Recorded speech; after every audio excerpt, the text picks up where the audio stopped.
guts there to fight back in the second half.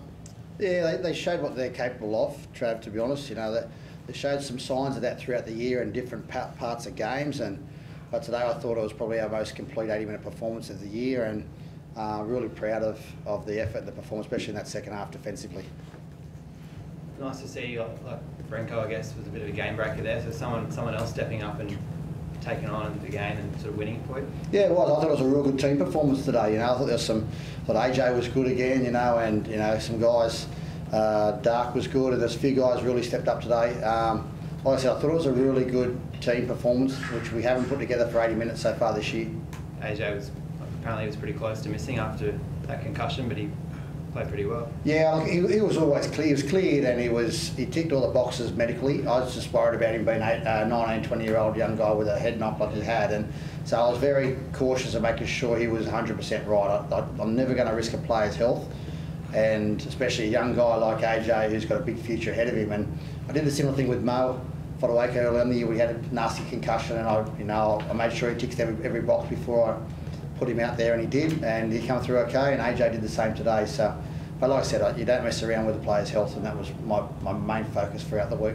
Garth was certainly his best performance of the season, but his most involved performance from the season, particularly from the get-go.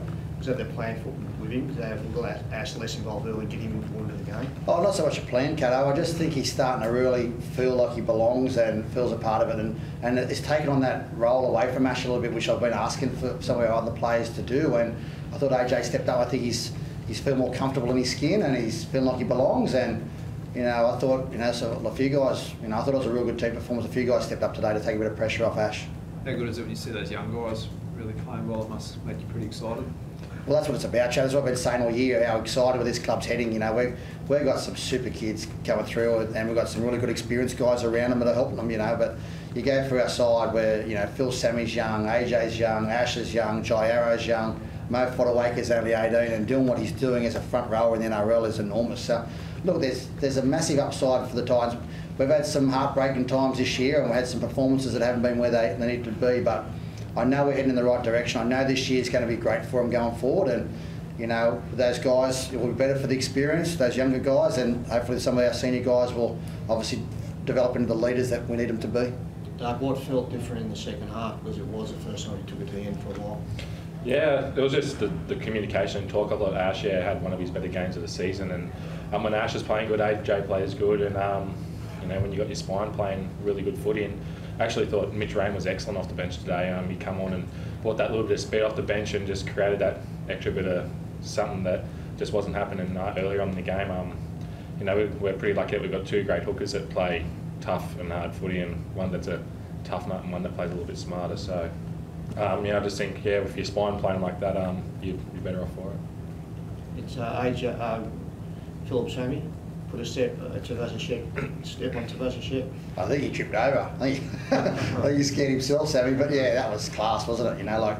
Roger's a world-class fullback, and it probably surprised himself how well he did it. That's pleasing. Like I said, and he's the kid that's getting better each week. I thought he did a really good job.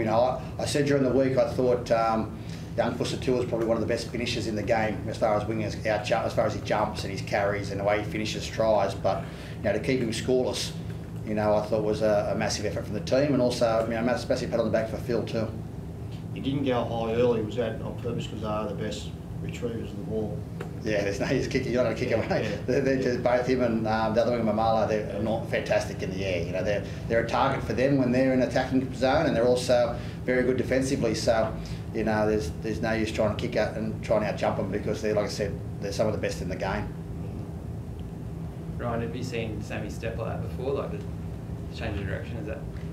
Yeah, I have, and Brenko Lee as well. He had a good one. He stepped me about 5 times at training the other day, so he probably owes that try to me.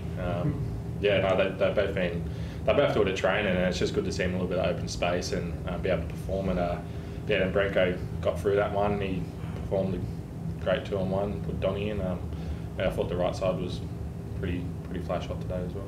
Garth, in their progression, what do you want from now? I just don't be satisfied with today's performance, Cato, and that's what disappointed me about the Broncos game. We had 2 really good wins, and then we come up back home and we didn't back it up with a good performance. The NRL's tough. You've got to be up every week, and if you're not, you get beat, and you get beat heavily. And that's where we need to be a bit of a ruthless football team and be not satisfied with one good win, and it was a good win. You know, there's no doubt about that. I think it's probably one of our best of the year, alongside the Broncos win up at Suncorp. So, you know, it's important we don't get too excited about it. It's one win. We've got a tough game against Parramatta, who, you know, have been very competitive in all their games, and they're probably, you know, it's probably doesn't a reflection of where they are sitting on the table compared to the roster and the squad that they actually have. And, you know, it's important we regroup. We do our medicals tomorrow. We're back in again next week, and not be satisfied with the performance today. Be happy with the result, but not be satisfied. It's back on again next week, and we're very determined to finish the year strong, Kato. You know, we're not going to just roll up out and get in the fetal position or crawl up in a ball because, you know, we can't make the semi-finals. It's about finishing the year the best we possibly can, winning every game, and who knows, we'll end up where we deserve to end up at the end of the year. After the last round, if we win every game, we'll sit and see where we fall. And if we're in the semis, great. If not, it puts us in a really good stead for 2019.